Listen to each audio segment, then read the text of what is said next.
Good morning students.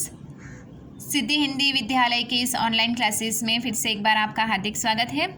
अब यहाँ पे हमारा ये जो लेसन चल रहा है बच्चों, ये काव्य जो है, तो ये काव्य में मैंने आपको करीबन देखा जाए तो ये जो पद मैं आपको दिखा रही हूँ, समझा रही हूँ, कई दिनों से हमारा ये जो लेसन चल रहा है, तो ये इसमें करीबन 6 पद हैं।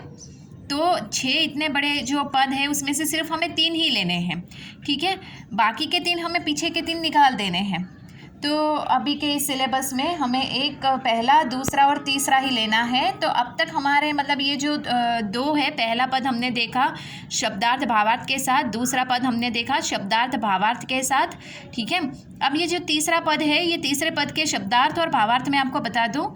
फिर इसके बाद के नेक्स्ट वाले वीडियो में हम उसकी काव्य पंक्ति देखेंगे और उसके साथ साथ उसका जो अनुवाद है, किस प्रकार से वज्रभाषा का अनुवाद हिंदी में होता है, वो मैं आपको बताऊंगी। वो हम नेक्स्ट वीडियो में देखेंगे।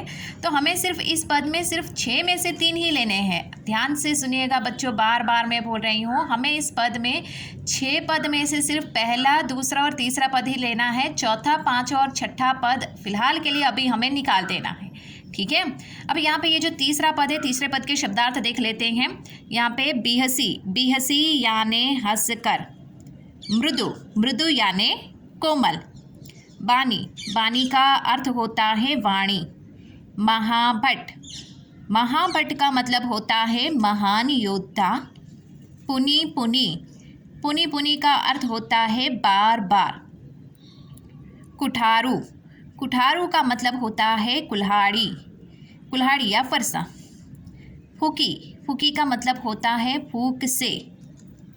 कुम्हाड़ बतिया, कुम्हाड़ बतिया का यहाँ पे अर्थ दिया गया है बच्चों कि जैसे कि आपने देखा होगा कि लौकी और तरोई की जो बेल होती है, ये बेल के ऊपर ही लौकी और तरोई लगती है, ठीक है। तो उसके ये तरोई और लौकी बड़े बड़े ये जो होती है, उससे पहले मतलब लगने वाले जो नन्हे से फल होते हैं ना, उसके आप देखिएगा, जिसके घर पे अगर किसी गांव जाते हो तो उस समय आप देखिएगा लौकी और तरोई की अगर जो बेल होती है, बेल के ऊपर छोटे छोटे नन्हे नन्हे से फल लगते हैं।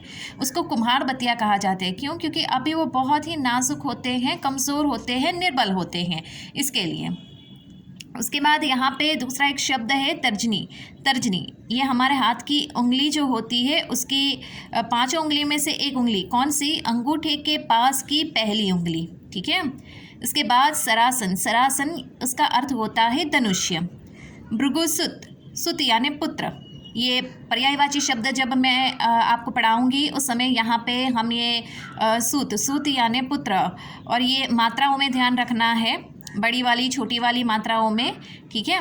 तो भृगुसुत यानी भृगु ऋषि के पुत्र, कौन है? ब्रैकेट में मैंने लिखा ही है, परशुराम। सुर, सुर यानी देवता। महासुर, महासुर यानी ब्राह्मण। हरिजन, हरिजन यानी भगवान के भक्त। गाय, गाय यानी गाय, यहाँ पे ई, ठीक है, यहाँ पे य, गाय। पा, पा यानी पैर। वज्रभाषा में यहाँ पे जो हम अनुवाद देखेंगे, इसमें ये शब्द के कौन कौन से हमें अर्थ लेने हैं वो मैं आपको बता रही हूँ। अपकीर्ति, अपयश। कुलिश, कुलिश का मतलब होता है वज्र, वज्र यानी कठिन। अब यहाँ पे जो तीसरा पद है, ये बच्चों तीसरे पद का हम भावार्थ में आपको बता देती हूँ। आप एक काम कीजिएगा, हो सके बच्चों जितना हो सके आप अपनी कॉपी में ये जो वीडियो में मैं आपको ये जो दिखा रही हूँ, ये भावार्थ और शब्दार्थ आप लिख लीजिएगा, ताकि क्या हो, आपको पढ़ने में और याद रखने में बहुत सरल हो। वरना ये जब तक आप लिखोगे नहीं, थोड़ा सा समझोगे नहीं, तो वो आपकी समझ में नहीं आएगा, ठीक है। ये वज्रभाषा है, थोड़ी कठिन है। अब यहाँ पे लक्ष्मण हंसकर मृदुवाणी बोले, मुनीश्वर आप तो अपने को बहुत बड़ा योद्धा समझ रहे हो, बार बार मुझे कुल्हाड़ी दिखा रहे हो। आप फूंक से पहाड़ उड़ाना चाहते हैं। यहाँ कोई कुम्हाड़ बतिया नहीं है जो तर्जनी उंगली के संकेत मात्र से मर जाती है। आपके कुठारू और धनुष्य बाण को देखकर ही मैंने कुछ अभिमान सहित कहा था। अब यहाँ पे नेक्स्ट वाले वीडियो में जब हम बच्चों इसके काव्य पंक्ति देखेंगे तो आपके पास तब तक ये मटेरियल पहुंच गया होगा। तो आप क्या अगर लिख कर रखोगे तो जैसे ही वो काव्य पंक्ति होगी तो वो काव्य पंक्ति जब मैं यहाँ पे पढ़ूंगी, उसको समझाऊंगी, तो आप वो लिखा हुआ है उसने देखोगे तो आपकी स्पष्ट समझ में आएगा कि हाँ मैडम ने कल ही हमें ये दे दिया था और ये इसका मतलब ये होता है। तो भावार्थ के लिए कम से कम आपको ये मतलब लिखना पड़ेगा, ठीक है। अब उसके बाद आगे भृगुवंशी समझकर और यज्ञोपवीत यानी कि यहाँ पे आपने देखा होगा जो जनेऊधारी होते हैं, वो जो ब्राह्मण होते हैं आपने देखा होगा उन्होंने जनेऊ को धारण किया होता है, ठीक है। तो उसको यज्ञोपवीत देख कर ही तो आप जो कुछ कह रहे हो उसमें क्रोध रोक कर सह ले रहा हूँ। देवता, ब्राह्मण, भगवान के भक्त और गाय, इन पर हमारे कुल में वीरता नहीं दिखाई जाती, क्योंकि इन्हें मारने से पाप लगता है और इन्हें पराजित करने पर अपयश होता है। इसलिए यदि आप मारे तो भी मुझे आपके पैर ही पड़ना चाहिए।